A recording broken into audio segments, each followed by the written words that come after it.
And as we were talking a little bit about the national debt, I just wanted to make one statistic known that roughly 40% of the national debt as it stands today was under the speakership of Nancy Pelosi. Just as a little bit, but also I know that Dr. Burgess wanted a few minutes yielded to him. Well, since my name was invoked, The bill was signed by Donald Trump.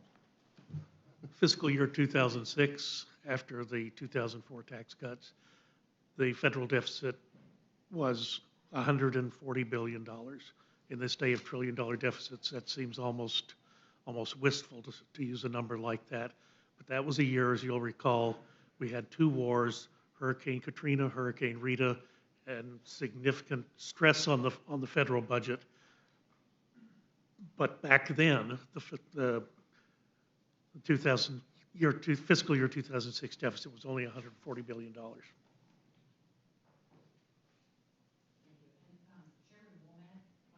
I guess I did turn it off. Chairman Womack, just wanted to, I know that there was a little bit of discussion about the IRS funding that was the IRS rescission, I guess, or I can't remember exactly what it was in the bill, but if you could talk a little bit about that, because I know there's much ado made about that it's going to be, let rich people get away with not paying their taxes, and so I thought maybe you might want to just correct the record on that a little bit. Look, in a lot of these discussions, whether it's IRS or any one of the other categories that we cut, let's just be honest with ourselves. We were think about that time for a minute. I mean, so all of a sudden the sky's falling because of the House appropriations process. The sky's falling. It was December 23rd, as I recall, of last year, less than a year ago, that we were operating on FY22 levels. And the sky wasn't falling then. And we ended up enacting the FY23 omnibus package that carries us through today. So I am not, I'm not sounding any kind of an alarm right now because of why we are taking what I believe are responsible cuts in a lot of legitimate programs that one could argue are worthwhile programs. It's just that this country is right now facing a deficit of about $2 trillion. It was, I think, $1.7 trillion in FY23. And we are looking down the barrel of adding a couple of $1 trillion more to our national debt with high interest rates and a debt service account right now that will rival defense spending within the next couple of years. And that is unconscionable that we would be doing that. So to be critical of the fact that Republicans are trying to responsibly reduce some of these categories, we don't reduce them all. There are three that we leave with increases. One of those would be the tax payments to DC is I don't know, 10 million or so. And we have extra money in there for the Treasury cybersecurity, which we all believe has to be plussed up so that the Treasury Department can operate in a safe manner. And then the federal judiciary, we plussed up, I don't know, a little over 100 million, 110, I believe, because we believe that the work of the federal courts is critically important. But for all of the other accounts, there's no reason why we shouldn't be expecting those accounts to operate on a little bit less. We call it right-sizing the government. And so I can defend them all day, and I will defend them here in front of this Rules Committee today. And then we'll have to defend it even more as we move through the amendment process and get this bill on the floor and begin to consider those amendments. And at the end of the day, we'll need to move a bill so that we can go to work with our counterparts in the Senate and move to a conference where we can come up with what will be the final solution. And thank you, Chairman. And I agree with you. We have to start right-sizing. We have to get things under control. We have to deal with the debt.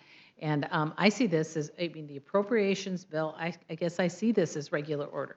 The Appropriations Committee did their work. They put forward a bill, a responsible bill, and we're moving it through the process. And I think that's, I appreciate that because it is, the debt is out of hand. And so, let me give you another example. Gentlelady from New Mexico. talking about election security grants. You know, we zero out that account. But if you go back, I think, and my staff can correct me if I'm wrong, but I think we funded election security grants at 18, 20, 22, and 23. And I think before the 22 grant cycle, there had been 60% of the money obligated. Now, that doesn't mean that every state had only obligated 60%. Just 60% of the aggregate amount was obligated.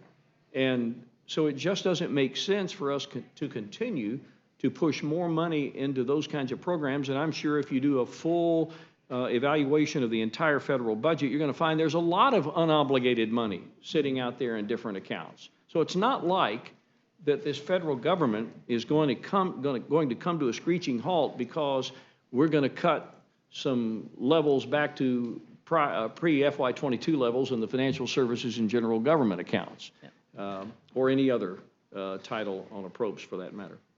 Well, thank you very much, and I appreciate it. And like I said, I appreciate the bill and your work on it. And with that, I yield back.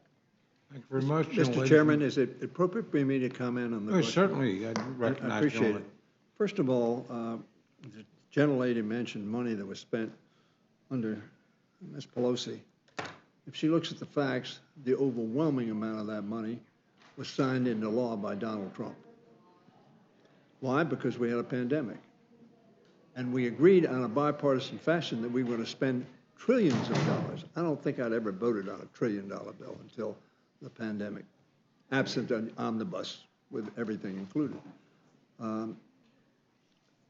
Secondly, if a corporation were having problem getting the money that it's owed, for somebody to come in and say, let's cut enforcement by 23%.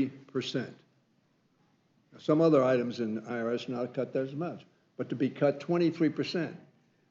And you came into the president and the CEO and said, let's cut the collection office by 23%. The president would say, are you crazy? We've sold products and we're not getting money back. We need that. So to cut enforcement is going to cost hundreds of billions of dollars. Every expert, including every Republican former chairman of the IRS, says that. Thank you, Mr. Chairman. Chair. Want to respond? I just wanted, you know, you told me to look at the facts. Mm-hmm. And what I stated was a fact, that roughly 40%, and we're not sure if it's 39 or just over 41, but of the national debt was incurred under Nancy Pelosi's speakership. So Yes. you can blame it on Trump, I can blame it on Nancy Pelosi, but I feel like you can't deny that mine is also a fact. Will the gentlelady I just yield? appreciate that. Some of us are happy to blame it on both. Thank you. But I just gonna took a say, little issue ironically- because you said if the gentlelady would look at the facts, and that is a fact. I was looking at facts. So I just wanted that opportunity. Thank you, Mr. If I can just respond. No, I think I we're gonna- essentially agree with Mr. Roy. That itself is worth hearing. My work here is done. I voted But- for those bills. I do want to move us along if I may. No, that was, look, I opened it up for the dialogue. So, Thank you. Gentlelady from Pennsylvania is recognized